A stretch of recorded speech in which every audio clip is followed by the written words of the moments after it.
Bapa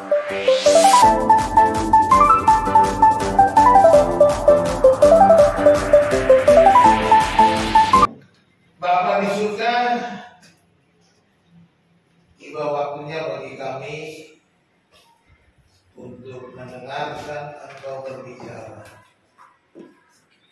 Kami serahkan hati dan pikiran kami, jiwa dan roh kami. Biarlah Engkau kuasai dengan Roh-Mu, penuhi kami Tuhan dengan Roh-Mu, dan biar firman-Mu juga memenuhi kami ya Tuhan. Jika firman Tuhan yang kami dengar, kami baca, berikan pertolongan, kekuatan, penghiburan bagi kami semua.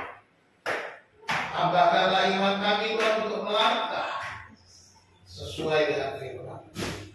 Di dalam nama Tuhan Yesus Kristus kami berserah dan siap menerima firman Tuhan. Berbicaralah kepada kami Bapa. Dalam nama Yesus kami berdoa. Amin. Amin. Silakan dulu. Selamat pagi, salam. Shalom. Di nama Tuhan. Bapak Ibu Saudara dikasih Tuhan, hari ini khotbah saya beri judul Tuhan menyediakan. Tuhan menyediakan di dalam bahasa Ibrani-nya itu Jehovah Jireh atau Yahweh Jireh, Jehovah Jireh. Ini merupakan nama Tuhan. Ya, Tuhan dalam bahasa Ibrani ditulis Jehovah atau Yahweh. Tetapi oleh karena kudusnya nama Tuhan, bangsa Israel tidak menyebut nama Yahweh atau Jehovah. Sehingga sebenarnya Jehovah atau Yahweh kita tidak ketahui mana yang sebenarnya mengucapkannya. Karena orang Israel tidak mengucapkan itu karena hukum berkata, jangan menyebut nama Tuhan Allahmu dengan sembarangan. Sehingga setiap kali orang Israel membaca Alkitabnya atau kitab suci Torahnya atau kitab Nabi-Nabi, ada tulisan JHWH gitu ya, Yod He Wai He gitu ya. Yod itu Y, He itu H, Waw itu W, dan He. Yod He Wai Waw He gitu. Tulisannya gitu, hurufnya 4 huruf saja. Mereka menggantinya dengan kata Adonai. Adonai yang berarti Tuhanku. Dan kita akan bersama-sama belajar firman Tuhan bahwa nama Tuhan Yahweh Jireh itu bukan hanya sekedar nama, tetapi ini adalah suatu kuasa, mujizat yang bisa kita nikmati, kita rasakan ketika kita menyerahkan hidup kita kepada Yahweh Jireh. Sebelum kita membahas ayat-ayat ini, mari kita melihat firman Tuhan. Pertanyaan saya adalah, tolong dibantu. Pernahkah saudara mendengar bahwa Tuhan meminta saudara mempersembahkan sesuatu, bahkan meminta sesuatu yang paling kita sayang, yang paling bernilai dalam hidup kita? Ada yang pernah? Halo, coba angkat tangan yang pernah merasakan Tuhan pernah minta saya yang paling saya sayangi. Ada yang pernah? Tidak ada. Belum pernah, belum merasa. Yang merasa aja, yang merasa pernah, angkat tangan. Oh, puji Tuhan. Yang merasa tidak pernah, angkat tangan. Lah yang angkat tangan lagi apa? Abu-abu antara pernah dan tidak pernah. Bingung Pak, pernah nggak ya? Gitu. Kalau kita bilang tidak pernah, berarti kita kurang peka. Kurang peka, bukan tidak peka. Karena banyak kali Tuhan minta kepada kita, betul nggak? Amin. Setiap minggu kita dengan firman Tuhan, dengan perintah Tuhan, ada nggak permintaan Tuhan di situ? Kita dengar firman Tuhan. Berarti kita pernah. Ya kan? Amin. Sekarang saya mau tanya, siapa yang tidak pernah diminta sama Tuhan mempersembahkan sesuatu? Yang tidak pernah. Oh, udah sadar. Yang pernah ada kan? Harusnya semua nih. Oh, nggak semua, masih ada yang ragu.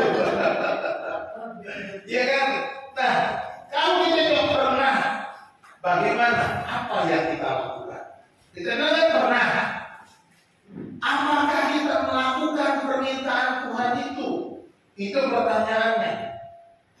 Atau kita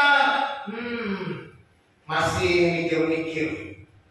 Atau kita ya dulu dah, tunda dulu. Tentu banyak respon kita ketika Tuhan bilang berikan ini, berikan berkat. Kita masih mikir-mikir. Responnya macam-macam. Ya kan? Contoh persembahan atau yang Tuhan minta kepada kita apa saja? Apa itu? Malaikat 3 ayat 10.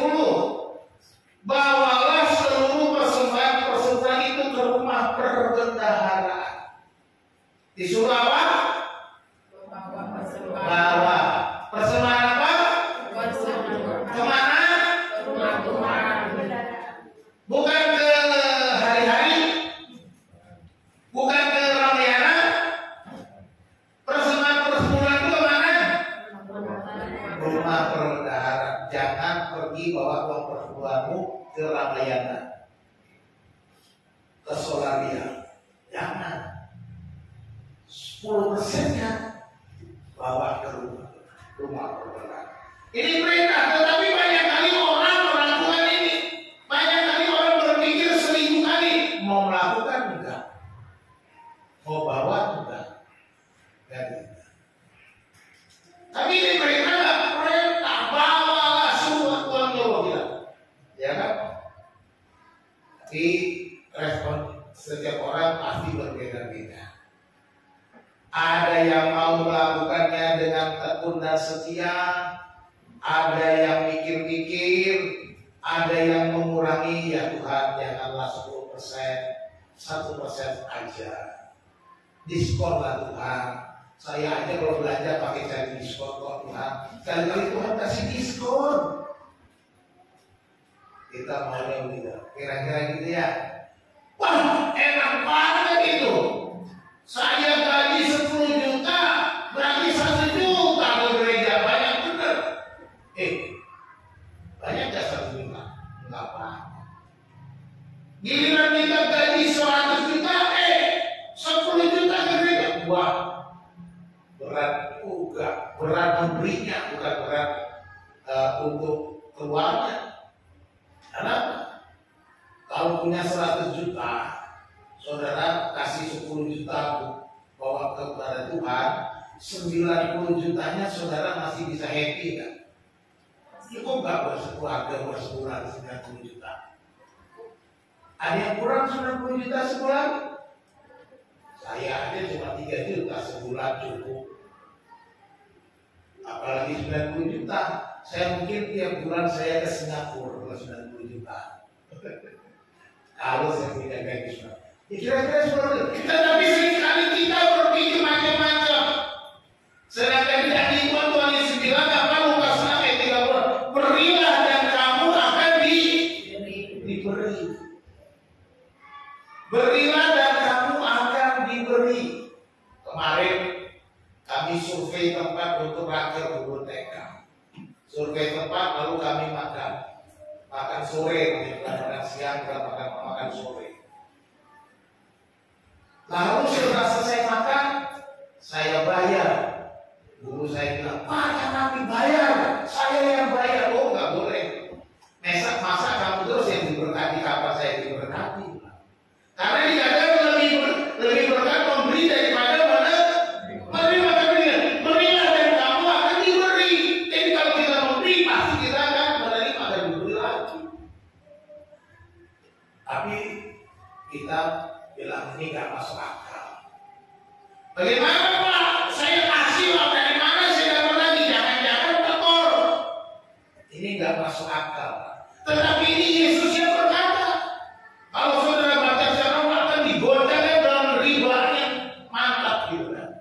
dipadatkan.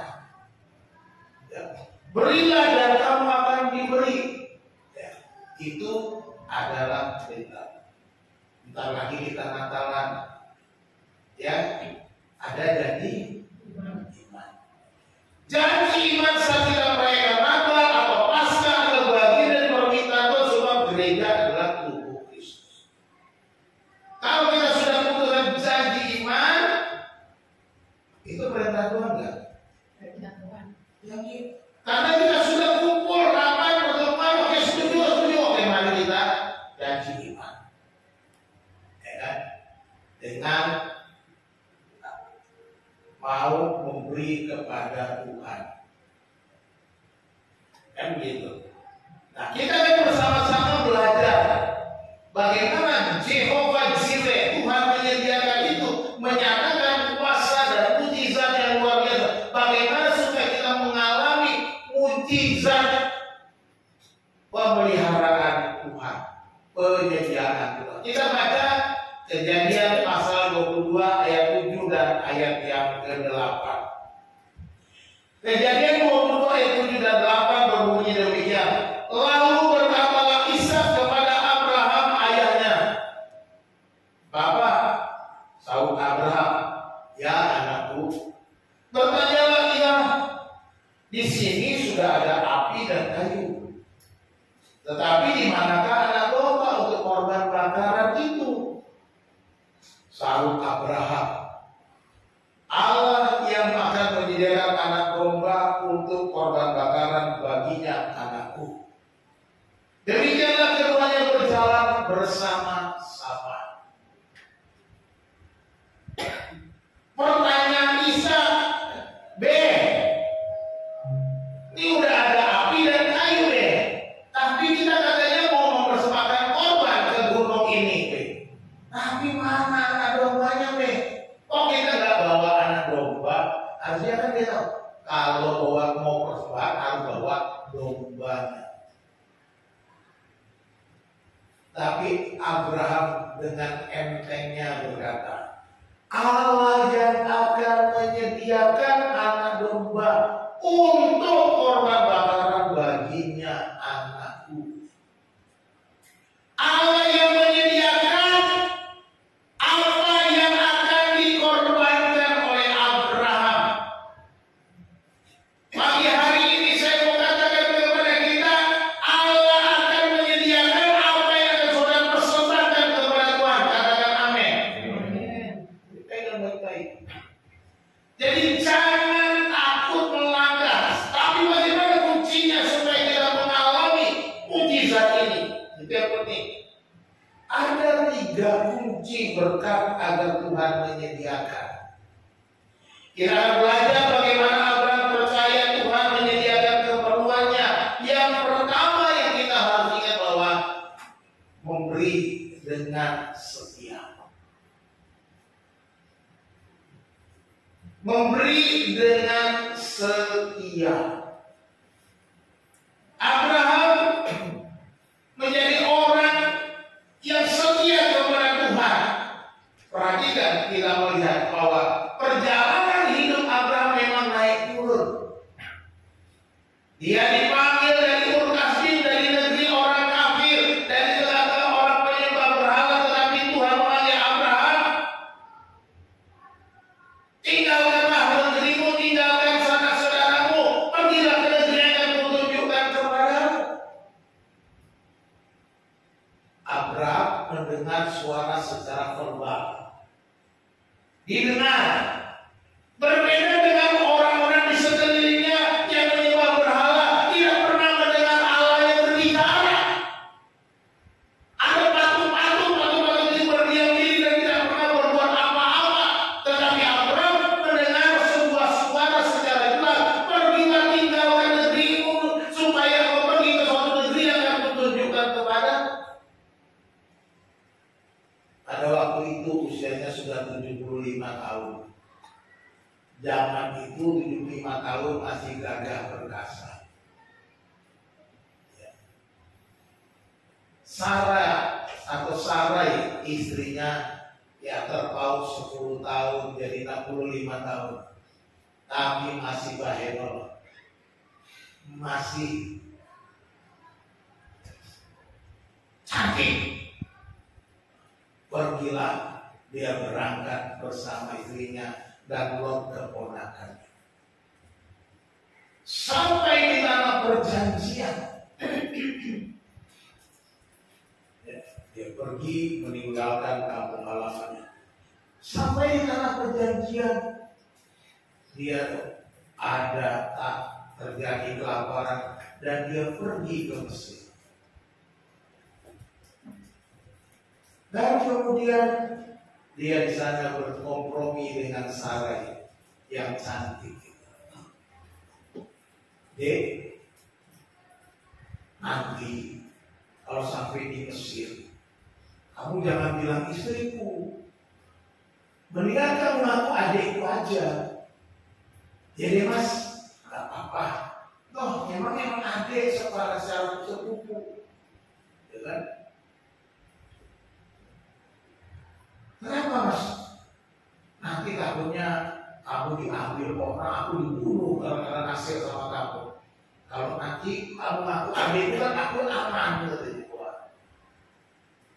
Artinya saya kesetiaannya sudah berjalan bersama, tapi masih demikian perjalanannya terus menerus. Tapi ketika Tuhan berjanji, ya, Abraham melangkah begitu dengan janji, dia setia pada janji.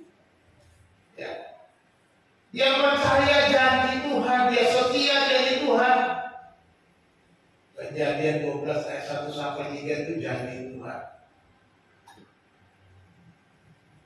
Bahwa dia akan diberkati olehmu, seluruh kaum di muka bumi akan diberkati, keturunanmu akan seperti bintang di langit, seperti pasir hitam di laut.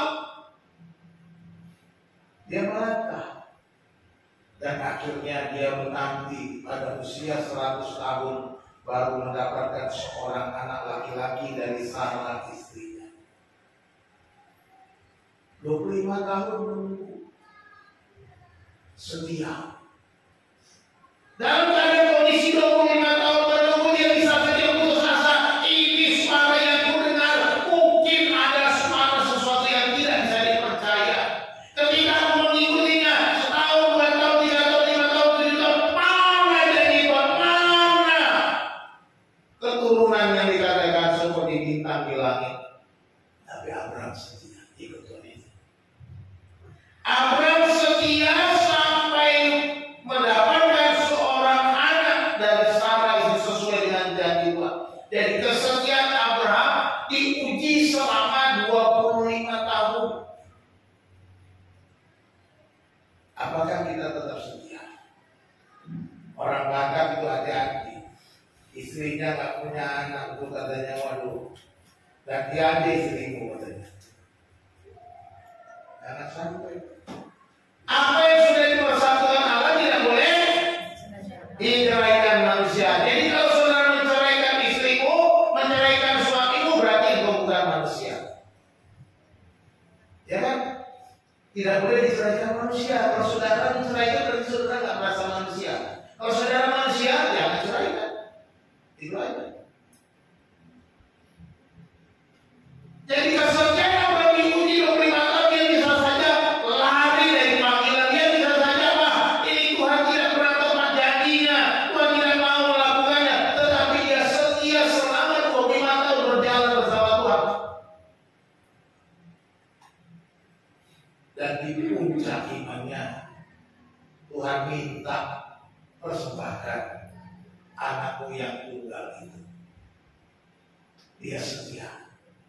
Dia menyerahkan kepada Tuhan. Kesetiaannya diuji, tapi dia tetap setia. Kenapa?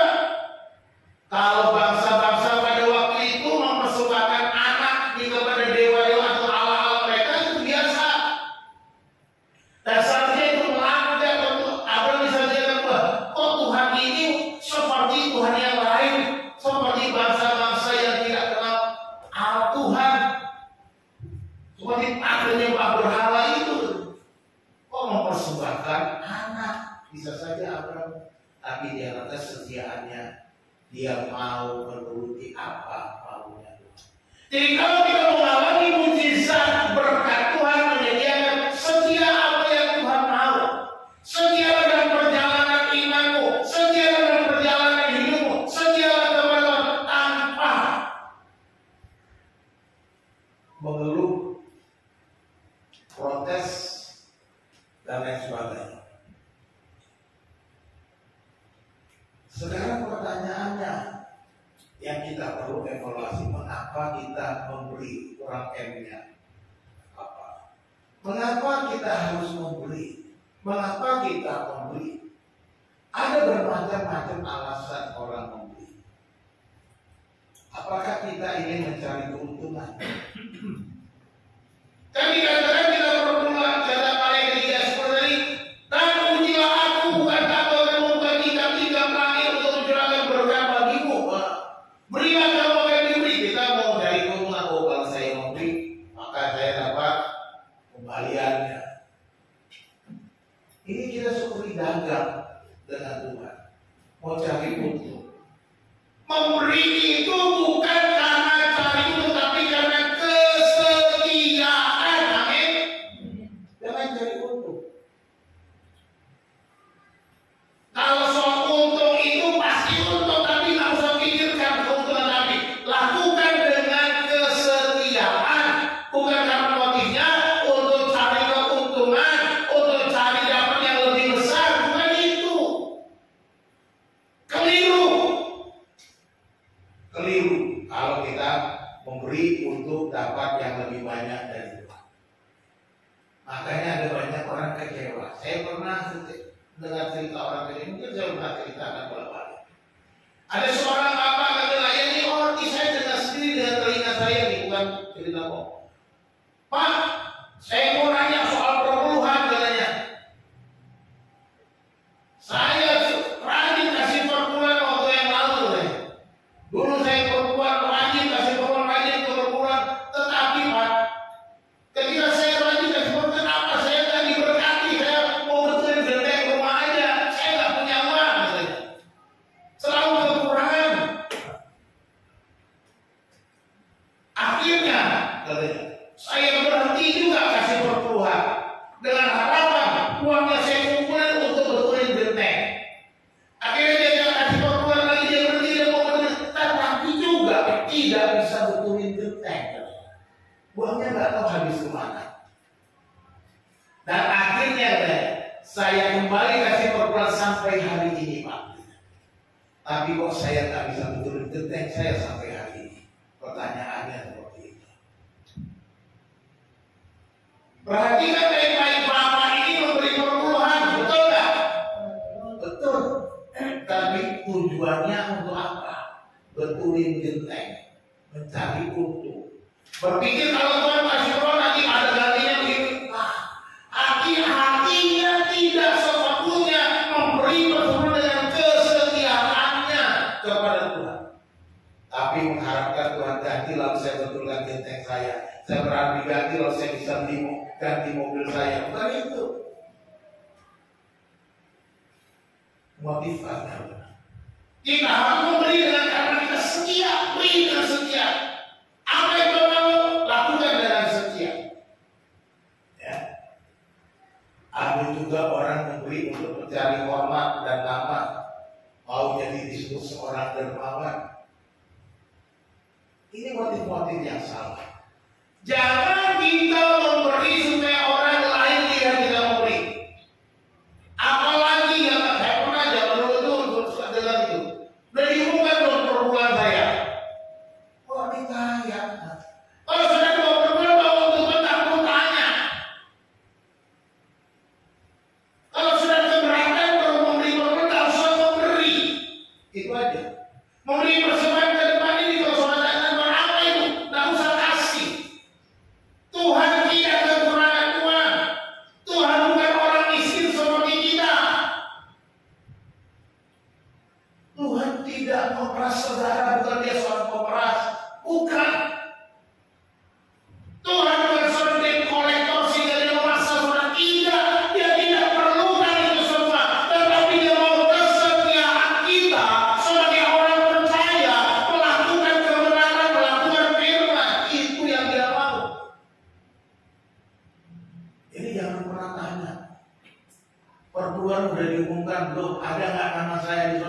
Orang bawa gereja itu mau menyelewengkannya, itu urusannya dengan Tuhan. Ya, saya kata,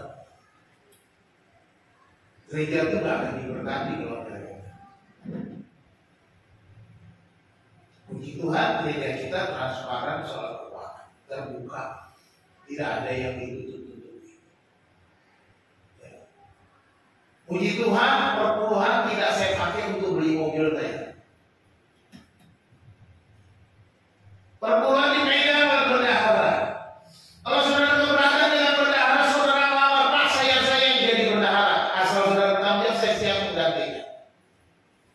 Begitu. Saya tidak keberatan. Kalau saudara benar-benar lebih baik, lebih bertanggung jawab mengelola keuangan, silakan minta jadi, tapi jangan minta gaji.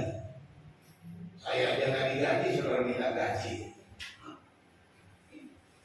Ya, Pak. Jangan saudara kalau mau minta gaji, ya kerja di tempat lain. Jadi jangan cari nama supaya kita dihormati. Oh, orang yang baik sudah memberi perusahaan. Kalau Pak kamu buat itu. Jadi kalau kita memberi, walaupun sudah janji iman kebutuhan yang besar, hati kita harus bersih, mau memberi dengan setia. Amin. Bukan karena cari nama. Ada juga yang memberi karena terpaksa, merasa kewajiban. Itu kan kewajiban, ya udahlah, lakukan saja, ya. Kewajiban. Jadi datang bawa persembahan kewajiban ke sini, ke kewajiban. Tak ada kewajiban. Sukacita, sukacita, itu yang dia Tuhan mau. Bawalah, berilah dengan sukarela dari apa yang ada padamu, dengan sukacita, memberi dengan sukacita. Itu janji perintah Tuhan. Bukan terpaksa, bukan kewajiban. Saudara datang ke gereja nggak bawa persembahan, boleh nggak? Boleh. Tapi pertanyaannya adalah, saudara percaya nggak Tuhan menyediakan? Gitu. Jadi kalau Tuhan menyediakan, seharusnya saudara datang ke rumah Tuhan, bawa nggak? Bawa, karena Tuhan sudah sediakan. Allah sendiri yang akan menyediakan anak domba baginya anak domba. Dia menyediakan anak domba yang akan dipersembahkan. Jadi artinya saudara juga akan mempersiapkan, tapi masalahnya ada tadi. Bagiannya Tuhan, saudara pakai di mall, saudara pakai skincare, saudara pakai baju baru, saudara pakai gaya-gayaan, segala macam, saudara hidup. Enggak mau utamakan Tuhan. Enggak prioritaskan Tuhan nomor satu. Anak Tuhan sudah berikan, tetapi saudara, aku mau beli. Lupa bagian Tuhan. Kan saya sudah bilang, setiap berkat yang dipercayakan kepada kita, itu kan punya Tuhan semuanya, 100%. Amin. Semuanya milik Tuhan 100%. Cuma kita harus kelola. Sebagai pengelola, ada bagiannya Tuhan. Ingat, bagian Tuhan ada, bawa persembahan Tuhan itu, bawa. Jangan saudara habiskan. Nomor satu Tuhan. Pisahkan untuk Tuhan. Jadi kalau saudara diberkati, ada rezeki, ada berkat Tuhan, saudara pisahkan. Kalau saudara punya ladang, punya kebun baru panen, pisahkan buat Tuhan. Gitu, kira-kira gitu. Ya. Saya lihat kalau Tuhan mencerita kalau di Papua gitu. Jemaat itu datang ke gereja, persembahannya bukan duit. Bawa pisang setanggan, bawa buah, bawa padi, macam-macam, bawa patatas, singkong, ubi dibawa. Kadang-kadang numpuk di gudang gereja itu makanan. Karena itu persembahan mereka. Dibawa hasil kebunnya. Karena dia nggak pernah babi, dia bawa babi ke gereja, dia ikut tuh babi. Kalau mereka punya tas itu dari kulit kayu itu, dia masukkan babi, dia bisa pikul.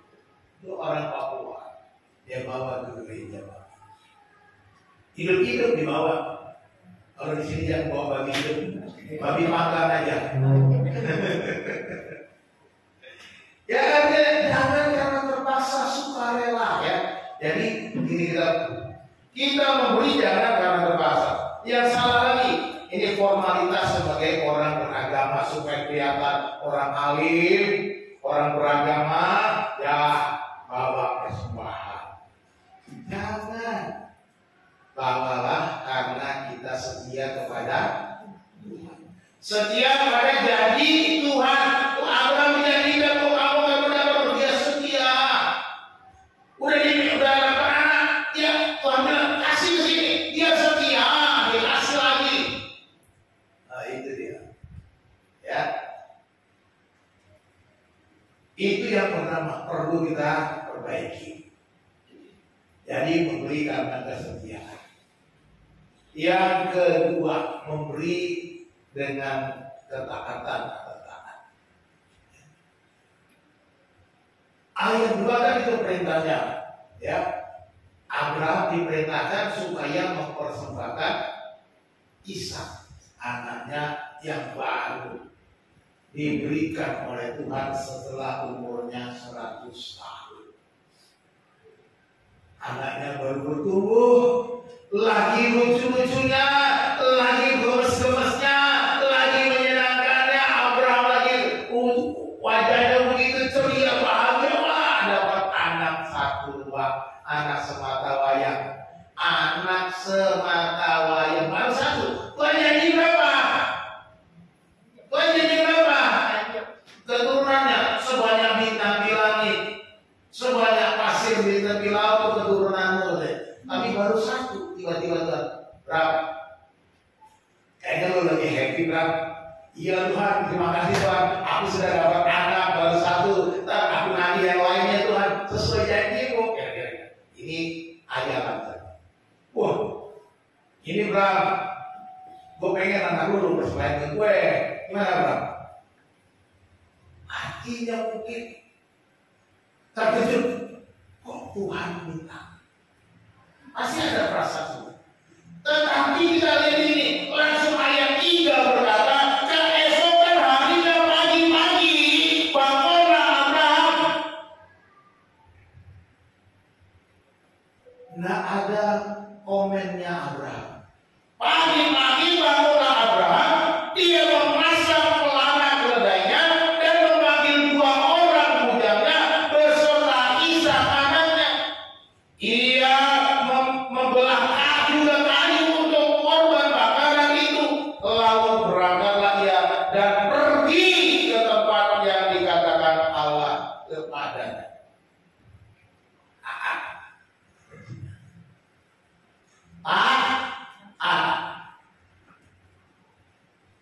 Dia tidak Tuhan baru satu. Kenapa minta nanti kalau sudah banyak aku kasihlah 5, 10 nggak apa-apa. Tapi kasih aku seperti bintang di langit itu. Enggak. Dia taat apa kata Tuhan. Logikanya ini nggak masuk akal.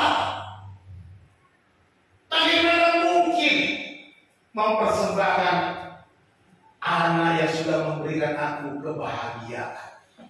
Anak yang ku nantikan 25 tahun Tuhan minta balik untuk dipersembahkan sebagai korban bakaran.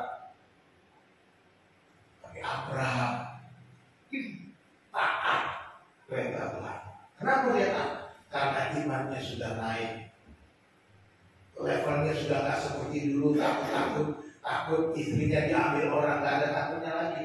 Sekarang anak kesayangan diambil nggak masalah. Kenapa? Dia sudah kenal Tuhan.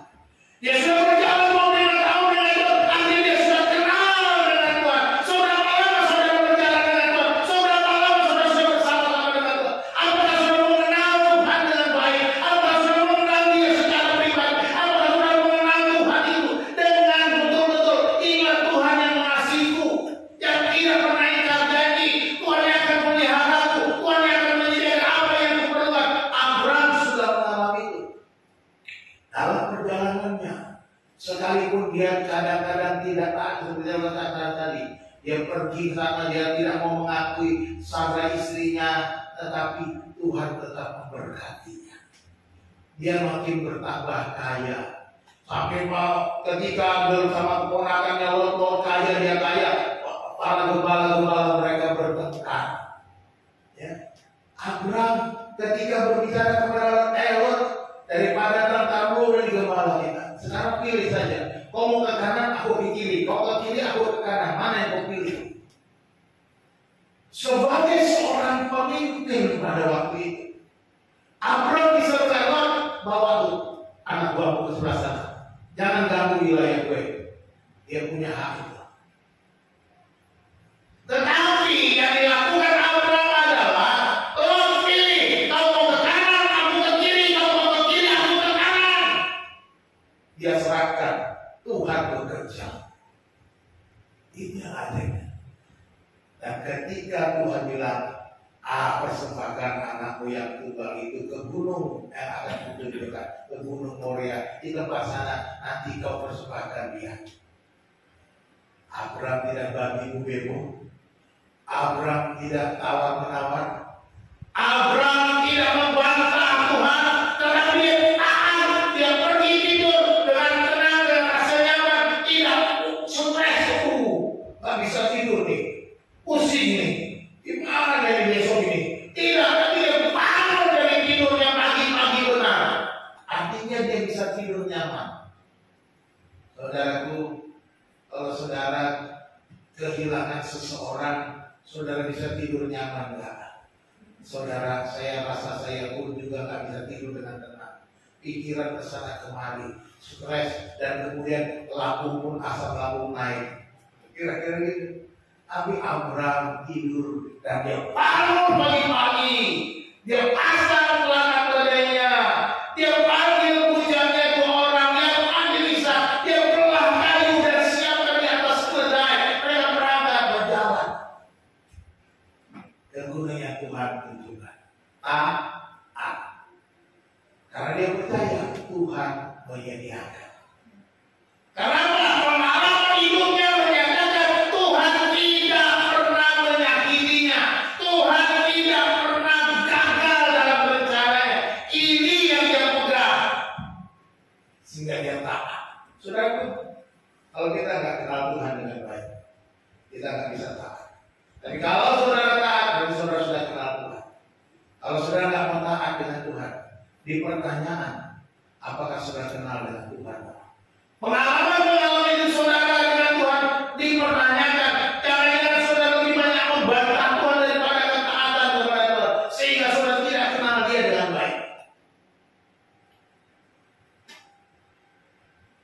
Pengalaman sejak tahun 88 saya menyerahkan full time dengan Tuhan. Sampai hari ini Tuhan tak pernah kecewakan saya. Saya pernah kecewakan Tuhan, tapi Tuhan tidak pernah kecewakan saya. Ini yang saya alami. Tidak mungkin juga pernah kecewakan Tuhan, tapi percayalah Tuhan tidak akan mengecewakan saudara kalau saudara berbalik dan bertobat. Dengan ketaatan, dengan kesetiaan kepada Tuhan, maka Dia akan memelihara. Dia akan menyediakan apa yang kita perlu. Dia akan memelihara hidupmu. Dia akan memproses hidupmu sedemikian rupa sehingga kau akan mengalami kemuliaan Tuhan. Ini yang saya alami bersama keluarga saya, bersama Tuhan. Perjalanan kami tidak mudah. Saya pikir saudara juga sama. Tapi kalau kita taat, kita akan mengalami berkat. Ketaatan, itu ayatnya tadi belum saya bilang. Ketaatan akan nampak dalam tindakan.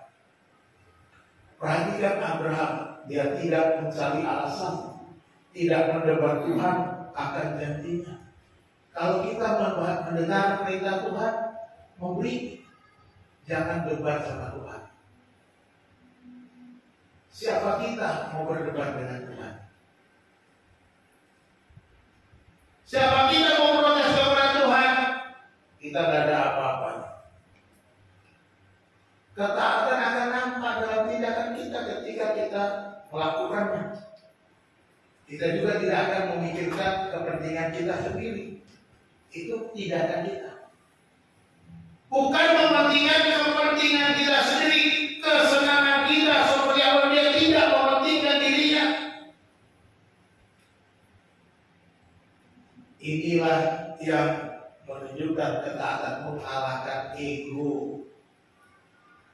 Akunya dikalahkan seperti kata Yohanes, dia harus semakin besar dan aku semakin kecil. Dia harus semakin bertambah-tambah dan aku semakin berkurang-kurang, kata Yohanes. Ini yang seharusnya kita lakukan, bukan memikirkan diri kita, biarkan Tuhan lebih besar dan Tuhan dipermuliakan, bukan memikirkan kepentingan kita. Kalau kita memikirkan kepentingan kita mungkin nego-nego dengan Tuhan. Ya seperti saya dulu juga nego. Waktu saya udah janji Tuhan, saya mau jadi hamba Tuhan, mau jadi pendeta. Tapi kelas 3 SMA saya pikir lagi, Tuhan, janganlah jadi pendeta. Nanti saya jadi orang kaya saja kerja yang lain. Nanti kalau saya kaya, saya bantulah pekerjaan Tuhan. Nego.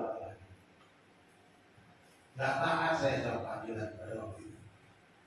Tahun 85. Gak taat. Ya. Tuhan bilang, ya udah terserah kamu mau jalan gimana. Dibiarkannya saya berjalan menurut cara saya sendiri. Tapi saya tidak mendapat apa-apa ketika saya jalan menurut cara saya sendiri. Tahun 88 saya ingat janji saya. Saya mau jadi hamba Tuhan.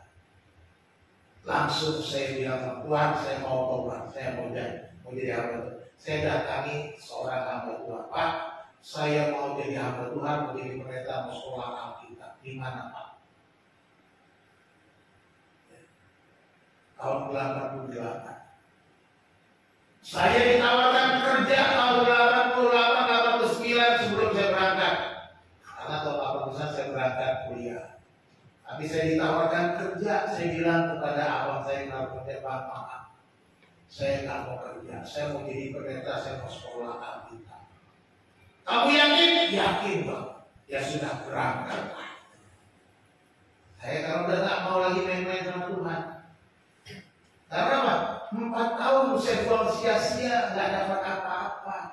Tahun 85 sampai 89. Atau 88 sekitar 3 tahun dan 88, 89 saya dipersiapkan untuk sekolah Alkitab.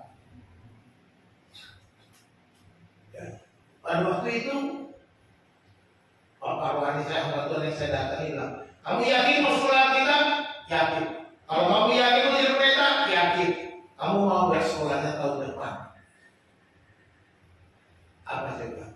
Siapa? Saya nggak tahu menawar mau tahun ini, harapan segera masuk, tapi setelah dia bilang tahun depan, siapa? Tahun depan saya berangkat. 1 tahun saya dipersiapkan untuk sekolah Alkitab. Jadi jangan sampai kita memikirkan kepentingan sendiri. Tidak mencari keuntungan, itu orang yang taat dia tidak mencari keuntungan. Ya. Jadi keuntungan itu tidak perlu dicari. Sebab Tuhan sudah memberikan kepada kita, menyediakan kepada kita apa yang kita akan peroleh. Tuhan menyediakan. Ketaatan itu berarti melangkah dalam tanda untuk melakukan perintah Tuhan. Jadi melangkah untuk melakukan perintah Tuhan tanpa bego lagi. Jangan pikir-pikir, pertimbangkan perintah Tuhan bilang begini, saudara. Kalau saudara masih mau pertimbangkan main-main, saudara gak ngalami berkat Tuhan secara ajaib. Kenapa masih pikir-pikir? Seperti saya masih pikir-pikir, saya akhirnya hidupnya lontang-lantung. Selama tahun 85 sampai tahun 88 apa yang saya kerjakan? Nyanyi di depan rumah orang, amin. Keliling, Ini di komplek Karangtengah saya pernah ingat, ternyata saya pernah amin di sekitar komplek ini. Saya dari Boyan naik 92 turun di apa tuh di Joglo itu, berjalan kaki sini, jalan kaki ke Cilindung Indah di komplek Cilindung Indah pernah ngamen saya. Jadi pengamen.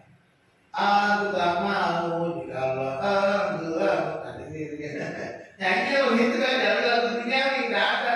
Wah, orang kasih duit 100, wah happy banget. 100 rupiah kan yang udah gede. Kasih 100. Apa lagi yang saya lakukan?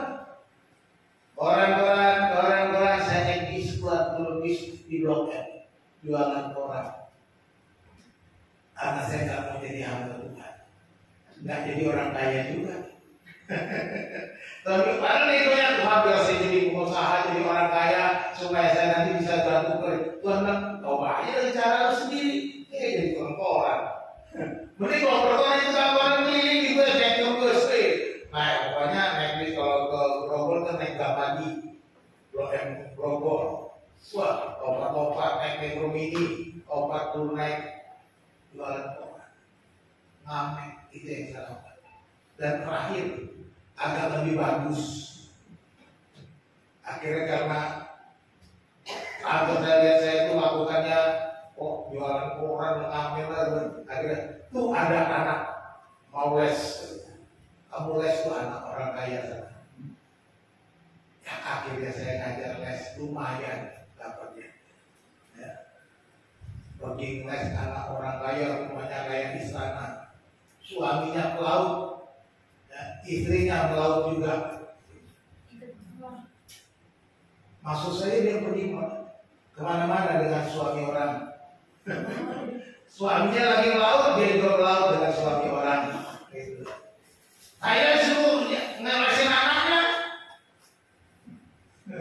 Ya itu kan yang terjadi. Hidup tidak jadi orang kaya juga. Tapi begitu orang saya sadar, melangkah dalam ketaatan hanya untuk melakukan perintah Tuhan seperti apa dia taat, dia bangun pagi-pagi, dia siapkan, dan siapkan kain dan menangkan bersama 2 orang budak bersama anaknya Isa, dan dia berjalan ke gunung yang Tuhan tunjukkan. Kira-kira jalan 3 hari, cukup jauh. Sampai di kaki gunung, dia bilang sama bujaknya, pembantunya itu budak-budaknya, kalian berdua tunggu di sini. Kalian berdua tunggu, kami akan pergi ke atas gunung untuk memberikan persembahan kepada Tuhan. Luar biasa. Dan kami akan kembali lagi. Perhatikan kata itu, kami akan kembali lagi. Dia tidak bilang, aku akan kembali lagi. Tunggu aku, bukan. Kami akan kembali. Tunggu kami di sini. Ini menunjukkan Abraham tidak mau kompromi dengan perasaannya, sehingga dia gagal takkan.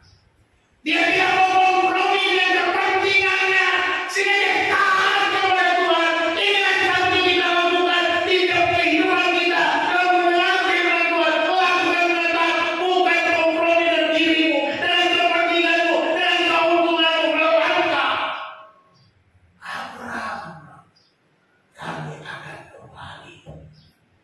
Biasa, saya lihat pernyataan Abraham. Dan yang ketiga ini yang kuncinya, memberi dengan iman, memberi dengan sepenuh iman. Ketaatan, kesetiaan itu adalah bagian dari iman Abraham. Karena iman maka Abraham taat dan setia. Karena iman maka Abraham berani melangkah. Karena iman Abraham berani berkata kepada budaknya, kami akan pergi naik ke gunung yang bersemakan kepada Tuhan, dan kami akan kembali, tunggu kami di sini. Ini yang dilakukan. Ini yang terjadi karena iman. Tanpa iman, Abraham tidak berani berbuat apa-apa. Abraham yang dulunya mulai dengan kehidupan kehidupan yang takut-takut, ragu-ragu, takut dibunuh orang. Tetapi ketika dia semakin berjalan bersama Tuhan, dia imannya bertumbuh. Ketika Tuhan bilang beri anakmu, dia beri dengan imannya. Ayat 7 berkata, Ishak bertanya, di sini sudah ada api dan kayu, tetapi di manakah anak domba untuk korban bakaran itu? Kata Ishak. Ayat 8 bilang apa? Jawab Abraham, Allah yang akan menyediakan anak domba untuk korban bakaran baginya anakku. Allah yang akan menyediakan korban bakaran baginya anakku. Tuhan yang menyediakan. Ishak bertanya dengan kepolosannya. Dia biasa melihat bapaknya Abraham kalau mempersembahkan korban bakaran ada anak domba yang dikorbankan. Tetapi Ishak berjalan dengan bapaknya naik gunung. Tapi dia lihat-lihat, Pak, ini kok cuma ada api dan kayu. Mana anak dombanya? Abraham bilang, Allah akan menyediakan anak domba untuk korban bakaran baginya. Ini pernyataan iman. Dia beriman bahwa Tuhan akan menyediakan. Apapun yang kuperbuat, Tuhan akan menyediakan. Kalau ku persembahkan anakku Ishak, dia berhidup bangkit kembali, dia percaya. Ada janji Tuhan akan memberinya keturunan banyak seperti bintang di langit, seperti pasir di tepi laut. Dia percaya Tuhan punya cara untuk melakukan perbuatan yang besar dengan caranya Tuhan. Tuhan tidak pernah kewalahan. Kita juga harus punya iman yang sama bahwa Tuhan punya cara dengan cara yang ajaib melakukan apa yang Dia perlukan untuk dirinya. Dia tidak pernah memeras kita. Dia tidak pernah memaksa kita. Dia tidak pernah membuat kita kecewa. Dia tidak pernah akan membuat kita sakit hati. Tidak. Dia sanggup untuk menyediakan apa yang untuk dirinya sendiri. Ya. Itu sebabnya apa? Dan di dalam ayat yang ke-14, dan Abraham menamai tempat itu Tuhan menyediakan, Jehovah Sireh. Sebab itu sampai sekarang dikatakan orang di atas gunung Tuhan akan disediakan. Inilah kuasa apa? Kalau kita melangkah dengan iman, kuasanya akan terjadi. Beriman. Yesus berkata, kalau iman ada sebesar biji sesawi saja, kalau dapat berkata kepada gunung pindah lompatnya ke laut, maka dia akan pindah dan taat kepada sebesar biji sesawi. Iman itu perlu kuasa. Iman itu yang membuat Abraham berjalan dengan tenang. Iman itu yang membuat Abraham bisa menjawab anaknya. Iman itu yang membuat Abraham bisa bangun pagi-pagi. Iman itu yang bisa membuat Abraham melakukan apa yang Tuhan mau. Kalau kita tidak mau melakukan apa yang Tuhan katakan di dalam firman-Nya, berarti kita masih kurang iman. Saya nggak bilang tidak punya iman, kurang iman. Berat Pak lakukan firman Tuhan, ya. Karena saudara kurang iman, saudara berat. Kalau saudara pernah beri berat, saudara kurang iman. Tetapi kalau saudara mau melakukan semuanya, saudara orang yang beriman. Dan Tuhan akan memperhitungkan itu sebagai kebenaran. Dan itu adalah lewat. Tuhan akan memperhitungkan setiap yang saudara lakukan. Saudara akan menerimanya sesuai dengan janji Tuhan. Itulah orang yang beriman. Mari Bapak Ibu dikasih Tuhan, Jangan takut memberi, jangan takut membawa pemberian kepada Tuhan, jangan takut. Dan gak usah tawar-menawar, gak usah pikirkan ini mau dipakai apa buat apa. Saya tidak bermaksud untuk memeras saudara. Sekali lagi, saya hanya menggugah hati saudara untuk hidup dengan setia, taat, dan beriman. Itu saja. Sebaliknya, saudara yang akan menikmati, bukan saya. Kenapa? Karena saya sudah menikmati. Bagaimana saya melangkah dengan setia, dengan taat, dengan iman, maka saya menikmati. Kalau saya sudah menikmati, saya mau saudara juga menikmatinya. Bukan saya sendirian yang menikmatinya. Jadi mari kita berdoa. Jangan takut memberi. Kalau Tuhan sudah sediakan apa yang kita beri. Tapi kalau Tuhan sudah sediakan, jangan hanya puaskan dirimu, menyenangkan dirimu, foya-foya. Ya, boleh menabung, boleh, nggak salah. Ada bagian, karena ada bagian Tuhan, ada bagian kita. Perlu ditabung, perlu untuk keperluan anak kita sekolah, perlu siapkan diri. Tapi ada bagian orang lain yang kita menolong orang lain, itu bagian orang lain yang Tuhan sudah siapkan juga. Jadi ada 3 bagian yang harus kita perhatikan ketika berkat yang kita terima Tuhan serahkan kepada kita untuk kita kelola. Bukan itu milikmu, bukan 100% miliknya Tuhan. Tapi Tuhan bilang ada bagian Tuhan yang harus kau bawa untuk Tuhan. Ada bagianmu untuk kamu pakai untuk keperluanmu, untuk makanmu, untuk anak-anakmu, untuk kebutuhan-kebutuhan lain. Ada, silakan pakai. Tapi ada bagian orang lain di mana kau harus menolong orang lain yang kesulitan, yang kesusahan. Sebab orang-orang yang menolong orang miskin, mereka itu orang yang diberkati Tuhan. Sebab Tuhan bilang apa? Pada waktu akhir zaman, masuklah ke rumahku. Sebab engkau memberi aku pakaian ketika aku telanjang, engkau memberi aku minum ketika haus, engkau memberi aku makan ketika aku lapar. Kita Tuhan kapan? Kayaknya aku belum pernah ketemu Tuhan kelaparan, belum pernah lihat Tuhan kehausan. Tapi Tuhan bilang apa? Ketika engkau melakukannya dengan salah seorang yang paling hina, yang paling kecil ini, engkau melakukannya untuk aku. Amin.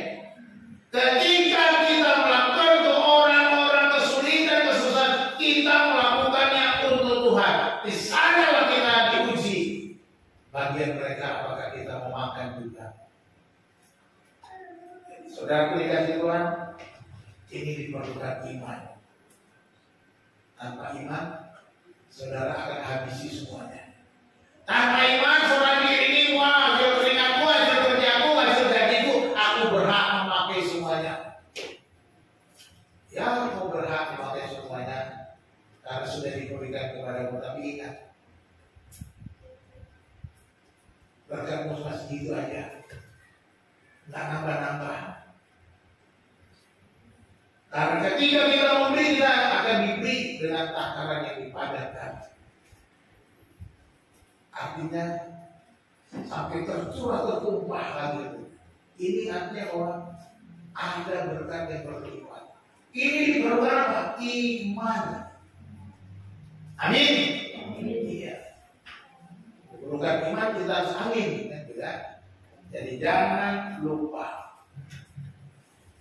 Kita lihat 3 kunci penyediaan Tuhan dalam penggenapan firman-Nya.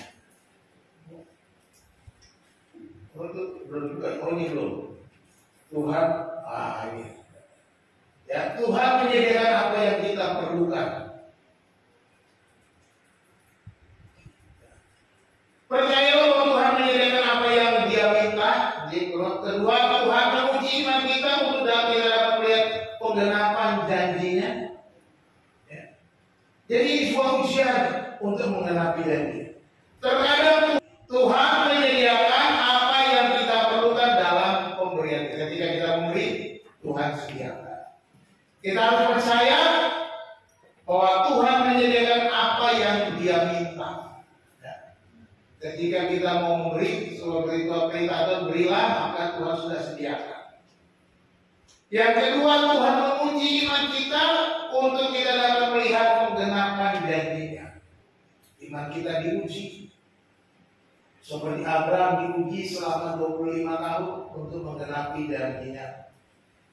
Terkadang juga Tuhan meminta sesuatu yang tidak masuk akal dan itu memerlukan iman, langkah iman. Diperlukan langkah iman untuk kita bisa melihat karya Tuhan. Kalau kita punya janji iman, ya kita mengatakan belum.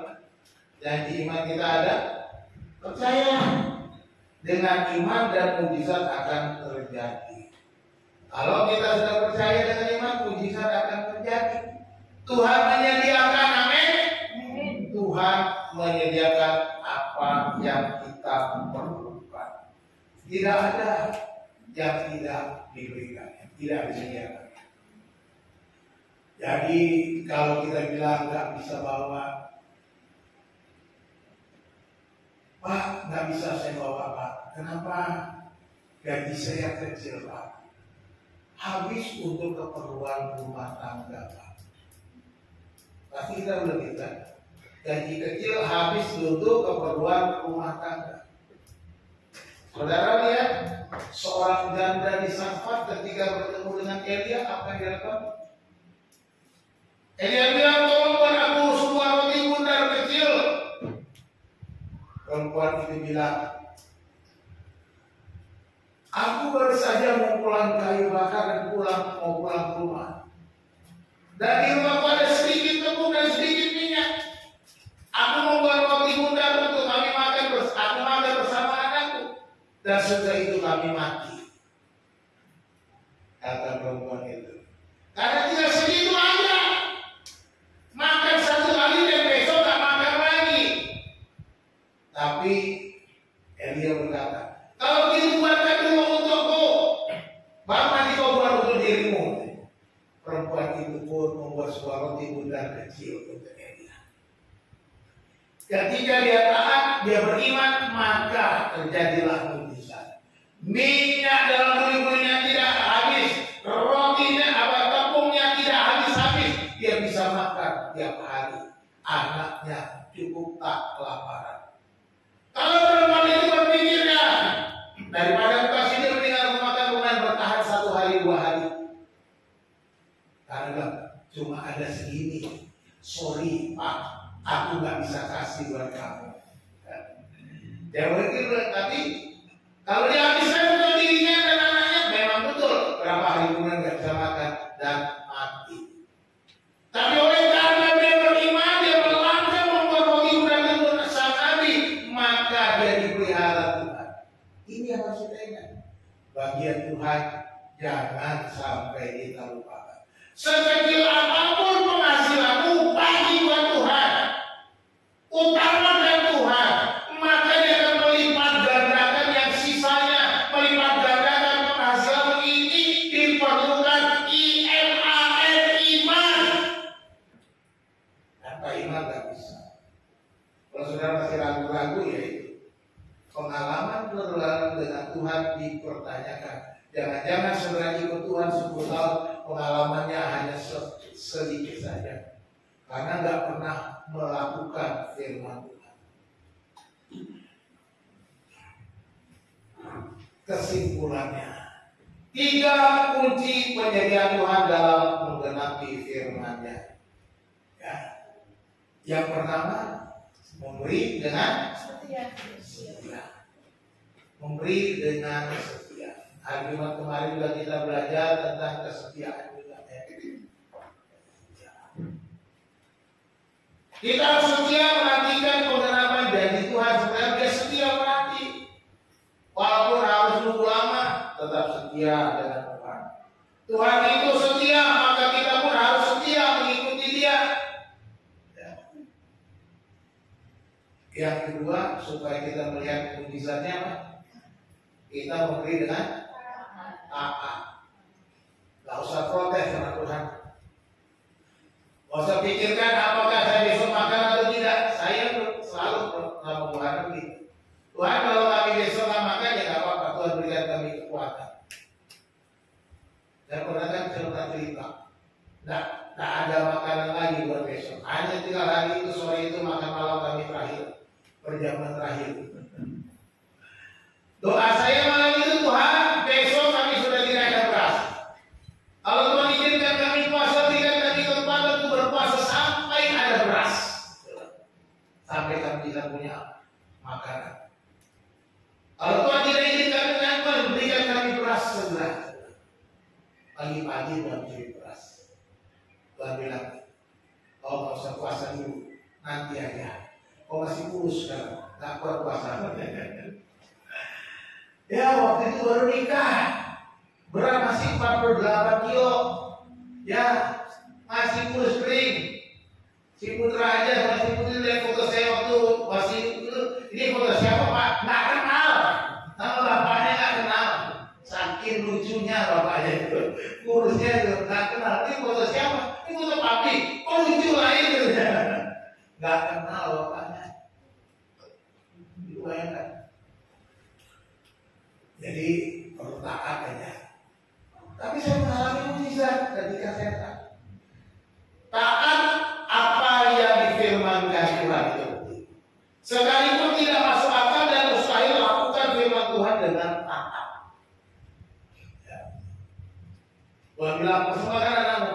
Abang bilang ya kan, sudah siap, berangkat, tidak ada protes. Taat.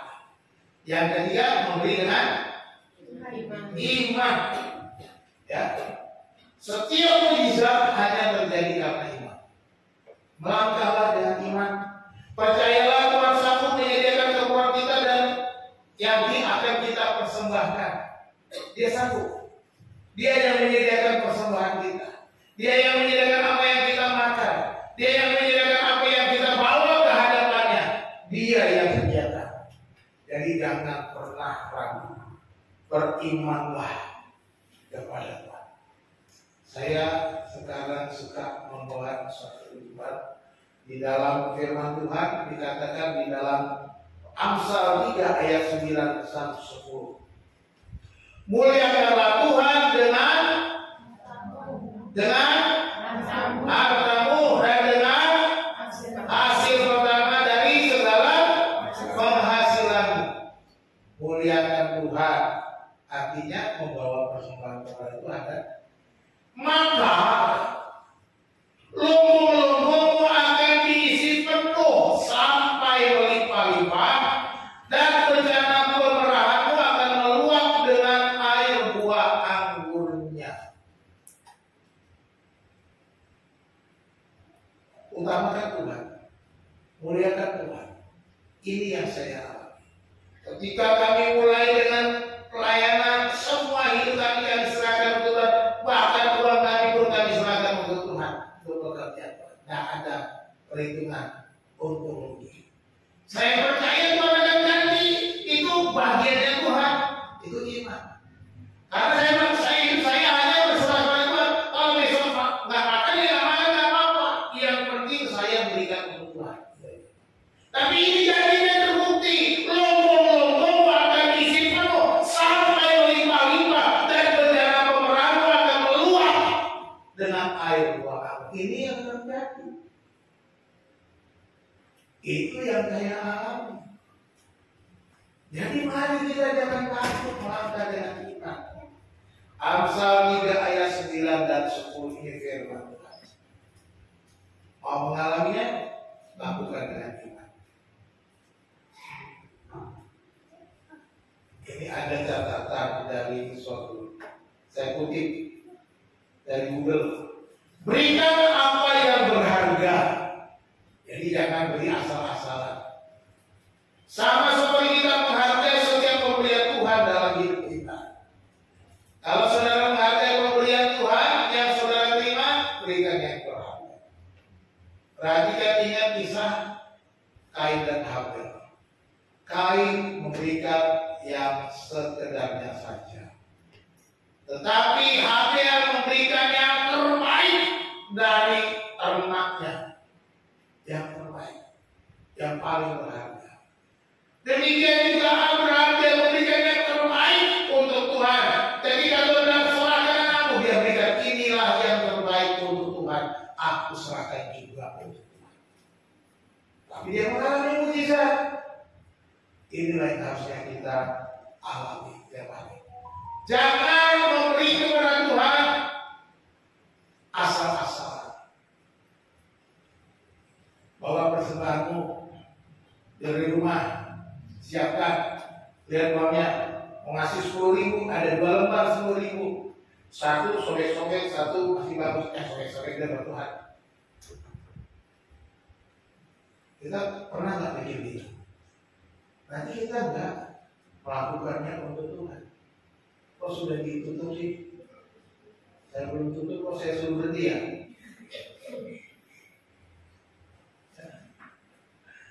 Kayaknya nih operatornya udah bosan nih, udah selesai berhenti. Jadi jangan beri yang paling berharga untuk Tuhan. Jangan seperti tadi ini uang mau ngasih dulu oke, nggak masalah, mau ngasih semua juga boleh. Tapi jangan ada nih yang jelek aja lah, teman yang ini sama aja, yang bagus juga sudah kasih ke warung daripada yang bagus kasih ke warung ini, yang jeleknya buat di warung, yang ini buat Tuhan gitu. Jangan pikirnya nggak usah punya pikiran begitu, Ustaz. Beri aja, ambil saja, persiapkan dengan tulus, dengan rela, dengan ikhlas, dengan kesetiaan, dengan apa, itu saja. Nggak usah pikir-pikir yang mana ya yang mau saya kasih, nggak usah. Pokoknya bawa persembahan. Kiranya Tuhan memberkati kita bersatu di dalam doa. Mari kita berdoa. Kami bersyukur kepada-Mu ya Bapa untuk firman Tuhan. Engkau Tuhan yang menyediakan, nama-Mu indah, nama-Mu ajaib, nama-Mu berkuasa, nama-Mu penuh dengan berkat. Kami percaya Tuhan sudah menyediakan apa yang akan kami bawa kepadamu sebagai persembahan di hadapan-Mu. Tuhan, ini kami berserah penuh. Tolonglah kami ya Allah, tolonglah kami ya Tuhan, agar kami taat dan setia dan melangkah dengan iman kami melakukan setiap kebenaran firman Tuhan tanpa ragu sedikit pun, sehingga kami mengalami bagaimana pemeliharaan Tuhan, bagaimana kasih setia Tuhan, dan pengalaman-pengalaman itu membuat kami lebih hidup dan iman kami semakin bertumbuh, semakin kuat, dan kami boleh berjalan dengan teguh menghadapi berbagai macam pencobaan.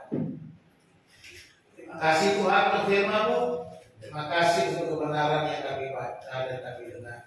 Hamba-Mu berhenti berbicara ya Tuhan, biar Roh-Mu yang kudus terus berbicara kepada kami. Tolonglah kami Tuhan, supaya tiap-tiap hari kami ingat apa yang harus kami bawa kepada-Mu sebagai prioritas utama dan kita. Terima kasih Tuhan.